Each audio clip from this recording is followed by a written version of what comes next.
नमस्कार बच्चों, पुनः आपका मेरे YouTube चैनल में स्वागत है। उत्तराखंड पुलिस कांस्टेबल भर्ती परीक्षा से रिलेटेड प्रश्नों की सीरीज में हम कुछ नए प्रश्न लेके यहाँ पर उपस्थित हुए हैं, तो जिनका हम बारी बारी से यहाँ पर अध्ययन करेंगे। पहला प्रश्न है, किंगरी विंगरी नीति माणा क्या है? किंगरी विंगरी और नीति माणा क्या है? तो बच्चों ये क्या है? ये दर्रे हैं। दर्रे किन्हें कहते हैं बच्चों? दर्रे होते हैं पर्वतों के आर पार जाने के रास्ते। जैसे आप देख रहे होंगे कि ये पर्वत है आपके सामने, और ये जो रास्ते गए हैं संकीर्ण और प्राकृतिक, ये पहले के रास्ते बनाए गए हैं जो इस एक पहाड़ से दूसरी पहाड़ी पर जाने के मार्ग होते थे। तो इन्हीं को हम बच्चों क्या कहते हैं? दर्रे। जो पहले इधर उधर सामान ले जाने के काम आते थे, परिवहन में काम आते थे, युद्ध और अभियानों आदि में इनका प्रयोग किया जाता है, आयुध वगैरह ले जाने में। तो ये किंगरी विंगरी नीति माना क्या है? दर्रे हैं। किंगरी विंगरी कहाँ है? किंगरी विंगरी और नीतिमाना दोनों बच्चों हिमालयी दर्रे हैं। तो किंगरी विंगरी जो है हिमाचल प्रदेश में स्थित है, और जो नीतिमाना दर्रा है वो जो है भारत और तिब्बत के बीच का एक मार्ग है बच्चों। तो भारत और से तिब्बत को जोड़ता है वो है नीतिमाना दर्रा, और किंगरी विंगरी दर्रा जो है हिमाचल प्रदेश में ही है। अब हम आते हैं दूसरे प्रश्न में। उत्तराखंड राज्य के किस जनपद की सीमा 7 जनपदों से जुड़ी है? बच्चों, सवाल कह रहा है उत्तराखंड राज्य के किस जनपद की सीमा 7 जनपदों से जुड़ी है? तो अल्मोड़ा, चमोली, पौड़ी या बागेश्वर। तो हम इस नक्शे को अगर देखेंगे, ये पौड़ी गढ़वाल का नक्शा है। तो हम यहाँ पर देखते हैं बच्चों, देखिए यहाँ पर एक हमारा अल्मोड़ा है, दूसरा डिस्ट्रिक्ट चमोली है, तीसरा डिस्ट्रिक्ट हमारा ये रुद्रप्रयाग है, चौथा हमारा टिहरी गढ़वाल है, पांचवा देहरादून है, छठा हरिद्वार है। तो सबसे ज़्यादा कौन सा जिला जोड़ता है? हमारा यहाँ पर नैनीताल भी है। तो 7 जिलों को जोड़ता है हमारा जिला पौड़ी। तो राइट आंसर क्या हो गया बच्चों? पौड़ी। पौड़ी हमारा बिल्कुल सही उत्तर हो गया इसका। अब चलते हैं हम अपने अगले सवाल में। अगला सवाल है, निम्न में से कौन सा पर्वतपदी नगर नहीं है? बच्चों, पर्वतपदी नगर नहीं है, तो पर्वतपदी नगर कौन सा नहीं है? आप जानते हो पर्वतपदी कहते किसे हैं? पर्वतपदी यानी कि पर्वतों के सहारे पर, पर्वतों के से सटा हुआ या पर्वतों में बने हुए नगरों को हम पर्वतपदी नगर कहते हैं बच्चों। तो हम देखते हैं कि टनकपुर ये पर्वत में ही है, तो ये नहीं है। कोटद्वार पर्वत से जुड़ा नगर है, नहीं है। हरिद्वार भी ऋषिकेश देहरादून से जुड़ा हुआ पर्वत से जुड़ा नगर है, ये भी पर्वतपदी नगर नहीं है। जबकि रुद्रपुर जो है ये एक पर्वतपदी नगर नहीं है। बाकी टनकपुर, कोटद्वार और हरिद्वार क्या है? पर्वतपदी नगर हैं। आगे चलते हैं बच्चों चौथे प्रश्न में। नंधौर दून किस जनपद में स्थित है? तो नंधौर दून किस जनपद में स्थित है बच्चों? नंधौर नंधौर एक नदी है जो कि नैनीताल जिले से बहती है। तो नैनीताल इसका सही उत्तर भी है। नंधौर दून किस जनपद में स्थित है? नैनीताल जनपद में, और ये सभी गलत हैं। पांचवें प्रश्न पे आते हैं बच्चों। पांचवा प्रश्न हमारा कह रहा है कि उत्तराखंड के पर्वतीय क्षेत्र में एक नाली भूमि कितने वर्ग मीटर के बराबर होती है? तो पर्वतीय क्षेत्र में जो है बच्चों, उनकी इकाइयाँ अलग अलग होती हैं ज़मीन के नापने की, जैसे कि नाली है, मुट्ठी है, बिस्वा है, इस तरीके से। तो एक नाली जो है वो होती है बच्चों 200 वर्ग मीटर। 200 माना इसे 20, ये 10, यानी कि 200 स्क्वायर मीटर के बराबर होती है। तो हमारा कौन सा उत्तर सही हो जाएगा? 200। छठे प्रश्न में जाते हैं बच्चों। छठा प्रश्न हमारा है कि उत्तराखंड में सबसे लंबी अंतर्राष्ट्रीय सीमाओं वाला जिला कौन सा है? उत्तराखंड में सबसे लंबी अंतर्राष्ट्रीय, बच्चों अंतर्राष्ट्रीय यानी कि हमारे देश के पड़ोसी देशों को जो टच करती हो, तो वो कौन सा है? देखिए उसका सही उत्तर है पिथौरागढ़। पिथौरागढ़ ये किस किस को टच करता है? चीन और नेपाल की सीमा को टच करता है या उसके साथ मिलता है। और इसकी सीमा जो है यानी करता तो चमोली भी है, लेकिन जो है अंतर्राष्ट्रीय सीमा जिसकी सबसे लंबी है कह रहा, तो वो कौन है? पिथौरागढ़ है बच्चों। तो सही उत्तर पिथौरागढ़ हो गया। अब आते हैं 7वें प्रश्न पर। निम्न में से किस जिले की सीमा उत्तर प्रदेश से नहीं लगती है? किस जिले की सीमा उत्तर प्रदेश से नहीं लगती है, ये लिखा है बच्चों। ठीक है, तो हरिद्वार इसकी सीमा लगती है, तो ये नहीं हुआ। देहरादून की सीमा भी उत्तर प्रदेश से लगती है, ये भी नहीं हुआ। नैनीताल की भी सीमा यहाँ उत्तर प्रदेश से लगती है, नहीं है। एक चमोली जिला है जिसकी सीमा उत्तर प्रदेश से कहीं पर भी टच नहीं होती है, तो हमारा सही उत्तर हो जाएगा चमोली। हम अब चलते हैं बच्चों 8वें प्रश्न पे अपने। 8वां प्रश्न है, बंदरपूंछ पर्वत चोटी राज्य के किस जिले में स्थित है? बंदरपूंछ पर्वत चोटी मैंने बताया था पिछले वीडियो में कि बंदरपूंछ पर्वत चोटी से हमारी वहीं पर यमुनोत्री ग्लेशियर है, तो यमुनोत्री ग्लेशियर से ही यमुना निकलती है। और ये कहाँ है? यमुनोत्री कहाँ है ये आपको पता है ना? कहाँ है? उत्तरकाशी में है, तो उत्तरकाशी इसका सही उत्तर हो गया बच्चों। ठीक है, और यही यमुनोत्री का उद्गम स्थल भी कह सकते हैं इसे, और यहीं से यमुनोत्री निकलती भी है। अगले प्रश्न में पहुंचते हैं।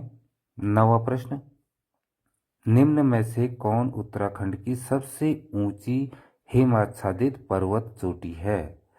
तो इनमें से कौन सी जो हिमाच्छादित मतलब बच्चों बर्फ से ढकी हुई, हिमाच्छादित का मतलब हुआ बर्फ से ढकी हुई। अब बर्फ से ढकी हुई तो सारी पर्वत चोटियां होंगी, और सबसे ऊंची पूछ रहा तो हिमाच्छादित तो होगी वो। तो चंगोरी नहीं है, कामेत नहीं है, त्रिशूल नहीं है, नंदा देवी इसका सही उत्तर है।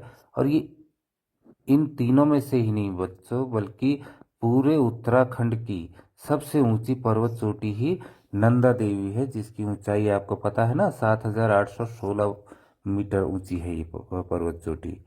तो इसका सही उत्तर ऑप्शन ए हो गया। 10वें प्रश्न पे पहुंचते हैं बच्चों। राज्य के किस जिले की सीमा हिमाचल प्रदेश से लगती है? अब हिमाचल प्रदेश जाने के लिए हमें कहाँ से होते हुए जाना पड़ता है? देखिए ये हरिद्वार है बच्चों, तो हरिद्वार गलत लिख गया है, हरिद्वार लिख देते हैं इसे। हरिद्वार, यहाँ से हम हिमाचल प्रदेश नहीं जा सकते, पिथौरागढ़ से नहीं जा सकते, उधमसिंह नगर से नहीं। देहरादून, देहरादून की सीमा जो है हिमाचल प्रदेश से लगती है, तो देहरादून सही उत्तर है बच्चों। यहाँ पर अगर हम इस नक्शे को बड़ा करें तो ये जो है हमारा जिला हरिद्वार है, यह हरिद्वार है, और ये वाला हमारा जिला है देहरादून, देहरादून। और ये हमारा पोर्शन जो है ये है हिमाचल प्रदेश का, हिमाचल प्रदेश। ठीक है बच्चों, तो सही उत्तर हो गया देहरादून। देहरादून क्या हो गया? सही उत्तर। अब हम अपने अगले प्रश्न पे जाते हैं बच्चों। अगला प्रश्न है, हल्के सफेद रंग के चित्रित हथियार तथा पशुओं के शैल चित्र उत्तराखंड के किस स्थान से प्राप्त हुए हैं? हल्के सफेद रंग के चित्रित यानी कि चित्रनुमा हथियार, हथियार माने औजार, तथा पशुओं के शैल चित्र। शैल चित्र किसे कहते हैं बच्चों? शैल चित्र, शैल माने होता है चट्टान, क्या होता है? चट्टान या पत्थर, चट्टान या पत्थरों से बने चित्र। और चित्र आप जानती हो फोटो पिक्चर को कहते हैं। तो शैल चित्र यानी कि चट्टानों पर बने चित्र, उनको हम शैल चित्र कहते हैं। वो कहाँ मिलते हैं? हल्के सफेद रंग के। यह है कहाँ? ऑप्शन क्या होगा हमारा? मौलारी गांव चमोली होगा बच्चों, मौलारी गांव चमोली। तो ये हमारा सही उत्तर है, मौलारी गांव चमोली। अब हम 12वें प्रश्न पे चलते हैं बच्चों अपने। 12वां प्रश्न कह रहा है, चमोली जिले के किस गांव में वर्ष 1956 में महापाषाणी शवाधान खोजे गए? तो शवाधान आपको पता है बच्चों, शवाधान कैसे कहते हैं? शवाधान यानी कि कब्रें, कब्रों को ही हम क्या कहते हैं? शवाधान भी कहते हैं, शवाधान। तो ये शवाधान जो है चमोली जिले के किस गांव में 1956 में खोजे गए थे? मलारी गांव। सही उत्तर है मलारी गांव में। उसके बाद हम चलते हैं बच्चों 13वें प्रश्न में। अब 13वां प्रश्न कह रहा है कि जो है उत्तराखंड से गैरिक सदृश मृद भांड कहाँ से प्राप्त हुए हैं? ठीक है बच्चों। तो गैरिक, गैरिक मृद भांड का अर्थ क्या होता है बच्चों? गैरिक, गैरिक होता है गैरिक का मतलब ऐसे बर्तन जो गंगा घाटी के पास, ठीक है, गंगा घाटी के पास मिलते हैं या गंगा घाटी के क्षेत्र में मिलते हैं, गंगा घाटी क्षेत्र में मिलते हैं। और उसके बाद जो है आपका सदृश यानी कि समान, सदृश का अर्थ होता है समान, सदृश के समान दिखने वाले, समान। और मृदभांड यानी कि मृदभांड मिट्टी के बर्तन, मृदभांड क्या हो गए? इसका अर्थ हो गया मिट्टी के बर्तन। तो ऐसे बर्तन जो इन गेरुए रंग के भी कहते हैं बच्चों, गंगा घाटी के क्षेत्र में जो मिलते हैं इनको, और गैरिक का अर्थ गेरुए रंग से भी लिया जाता है। तो जो गेरुए रंग के बर्तन होते हैं, गेरुए रंग के समान गंगा घाटी में पाए जाने वाले उन बर्तनों के समान जो मृद भांड है वो कहाँ से प्राप्त हुए हैं बताइए? ये मिलते हैं हमें बहादुराबाद। सही उत्तर है बहादुराबाद। ये कहाँ है बहादुराबाद? हरिद्वार में है। कहाँ है बच्चों? हरिद्वार में है बहादुराबाद स्थान। तो अब चलते हैं हम अपने नेक्स्ट प्रश्न में। अगला प्रश्न है, बौद्ध साहित्य पाली भाषा में लिखा गया था, बौद्ध साहित्य अधिकांश, तो इसलिए पाली भाषा कर रखा ब्रैकेट में। तो बौद्ध साहित्य के ग्रंथों में उत्तराखंड के लिए किस शब्द का प्रयोग हुआ है? तो उस समय जो बौद्ध साहित्य था उस समय उत्तराखंड को उत्तराखंड न कह करके हिमवंत के नाम से जानते थे। किस नाम से? हिमवंत नाम से। ठीक है बच्चों, चलते हैं अगले प्रश्न में। पुराणों में उत्तरकाशी के लिए किस शब्द का प्रयोग किया गया है?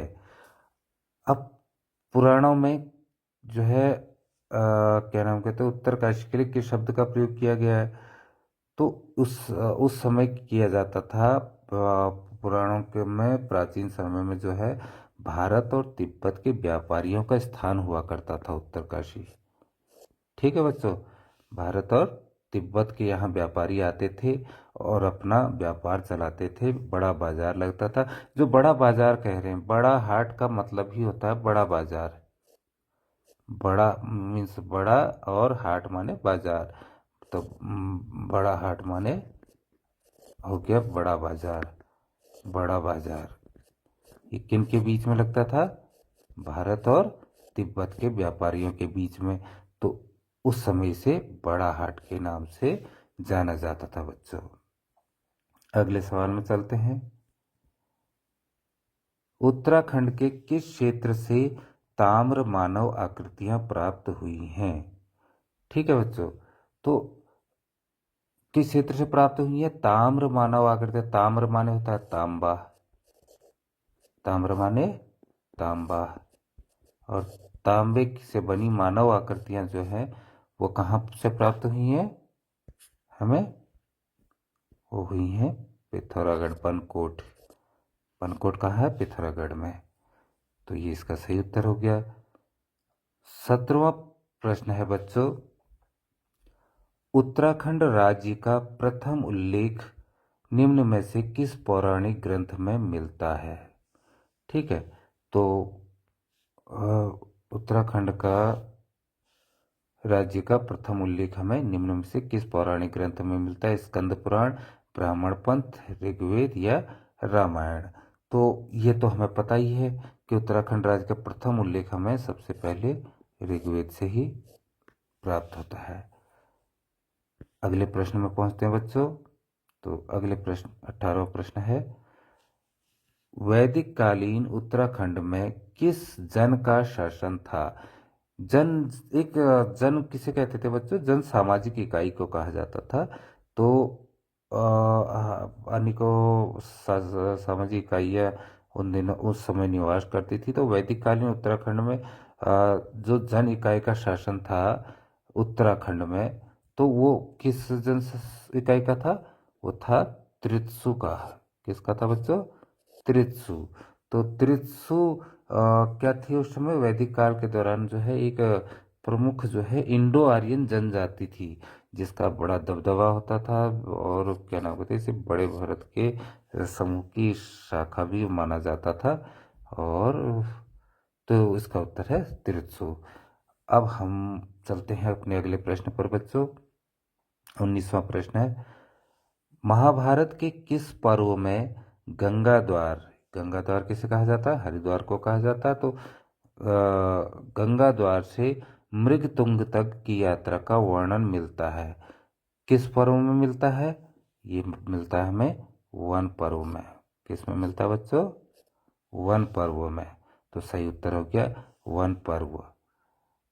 अब चलते हैं अगले प्रश्न में। अगला प्रश्न है, उत्तराखंड का प्राचीन स्थल कफरकोट स्थित है। कफरकोट कहाँ स्थित है बच्चों? ना, कफरकोट आपने सुना होगा नाम। कहाँ स्थित है? यह है बच्चों अल्मोड़ा में। अल्मोड़ा में, अल्मोड़ा और पिथौरागढ़ जाते समय एक मार्ग ऐसा है जहाँ पर पेटशाल नाम की जगह है। पेटशाल और पूनाकोट दो गांव हैं, उनके बीच में ही जो है ये कफरकोट स्थित है बच्चों। कहाँ पर? पेटशाल और पूनाकोट, पूनाकोट के बीच में कफरकोट स्थित है। कफरकोट। अब कफरकोट, इसी पूनाकोट के नीचे बच्चों पूना नदी भी बहती है। एक पूना नदी बहती है।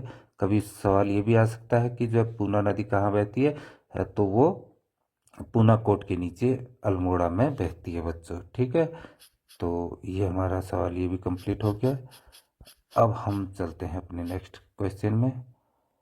अगला प्रश्न है कि निम्न में से किस गुफा शैल चित्रों में मानव आकृतियों को अकेले या समूह में नृत्य करते हुए चित्रित किया गया है? ठीक है बच्चों, किस गुफा शैल चित्र में, शैल चित्र मैंने बताया था, शैल माने चट्टान, और चित्र तो चट्टानों से बने चित्रों में मानव आकृतियों को यानी कि इंसानी आकृतियों को अकेले या फिर समूह में नृत्य नाच करते हुए चित्रित किया गया है। वो कहाँ किया गया है? लखू उद्यान में। कहाँ किया गया है? लखू उद्यान। तो ये लखू उद्यान कहाँ है बच्चों? ये है अल्मोड़ा में। कहाँ है? अल्मोड़ा में। अगर जब हम चितई गोइल की तरफ को जाएंगे तो चितई गोइल से कुछ पहले लखू उद्यान पड़ता है। तो वहाँ जो है मानव आकृतियों को शैल चित्रों के माध्यम से अकेले या समूह में नृत्य करते हुए चित्रित किया गया है। अगले प्रश्न पर पहुंचते हैं। अगला प्रश्न है, लुएथाप गुफा शैलचित्र उत्तराखंड के किस जिले में स्थित है? बच्चों लुएथाप भी जो है लखोडियार जो है हमारा, ये लखोडियार हमने पढ़ा था अभी, तो लखोडियार के नज़दीक ही जो है लुएथाप गुफा भी है। ये भी यानी कि कौन से जिले में हुई? अल्मोड़ा जिले में। तो अल्मोड़ा जिले में स्थित है। ये कहाँ है? यहाँ इसका सही उत्तर हो जाएगा अल्मोड़ा। अगले प्रश्न में पहुंचते हैं। 23वां प्रश्न है, उत्तराखंड के किस ग्राम से प्राप्त मिट्टी के पात्र चित्रित धूसर मृद भांडों से मिलते जुलते हैं? ठीक है बच्चों, तो उत्तराखंड के किस ग्राम से, किस गांव, ग्राम माने गांव से प्राप्त मिट्टी के पात्र जो हैं वो चित्रित यानी कि चित्रनुमा है। धूसर, धूसर क्या होता है बच्चों? धूसर होते हैं धूल से भरे हुए या जिन्हें छूने पर जो है हाथ में रंग लगता है, उसको भी हम धूसर कहते हैं। और मृद भांड आप जानते हो कि बर्तनों को कहते हैं। तो ये कहाँ मिलते हैं? ये मिलते हैं सनड़ा बसेड़ी।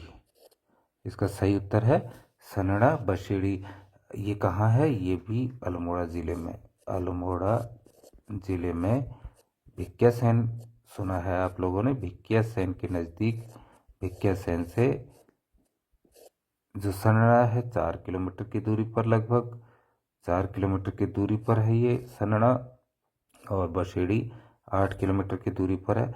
इन दोनों के बीच में जो है आपका रामगंगा नदी बहती है।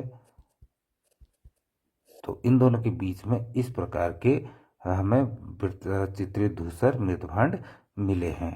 ठीक है बच्चों, अब हम आगे चलते हैं अपने अगले प्रश्न पर। इसका उत्तर हमने कर दिया ये सरणा बसेड़ी। अब 24वां प्रश्न है, उत्तराखंड से नागफनी आकार का भव्य शैलाश्रम कहाँ से प्राप्त हुआ है? ठीक है बच्चों, तो नागफनी आकार का, नागफनी आपने देखी है, उस आकार का बड़ा सा, भव्य माने बहुत बड़ा फैला हुआ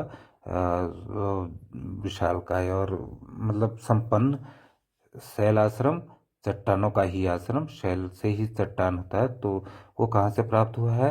वो कहाँ हुआ है? लखोडियार। कहाँ लखोडियार? किस राज्य, किस जिले में है बताया था मैंने? अल्मोड़ा में। कहाँ पर? चितई मंदिर के पास, चितई मंदिर वाली रोड में है, चितई गुहिल वाली रोड में। ठीक है बच्चों, तो ये हमारा अब आज का अंतिम प्रश्न, हमारा आज का अंतिम प्रश्न है बच्चों कि रामायण काल के बाणासुर का राज्य गढ़वाल क्षेत्र में था, उसकी राजधानी क्या थी? तो उसकी राजधानी क्या थी? बाणासुर कौन था रामायण काल के दौरान? बाणासुर, बाणासुर था राजा बलि, दानव राज बलि था ना, तो उनके पुत्र का नाम था बाणासुर। और बाणासुर तो इसने अपनी राजधानी कहाँ बनाई थी? ज्योतिषपुर बनाई थी बच्चों। तो सही उत्तर है ज्योतिषपुर। तो आज के प्रश्न यहीं समाप्त बच्चों। अगली वीडियो में जल्दी मिलेंगे। अगर वीडियो पसंद आई हो तो लाइक, सब्सक्राइब और शेयर करना न भूलें। धन्यवाद बच्चों, आपका दिन मंगलमय हो।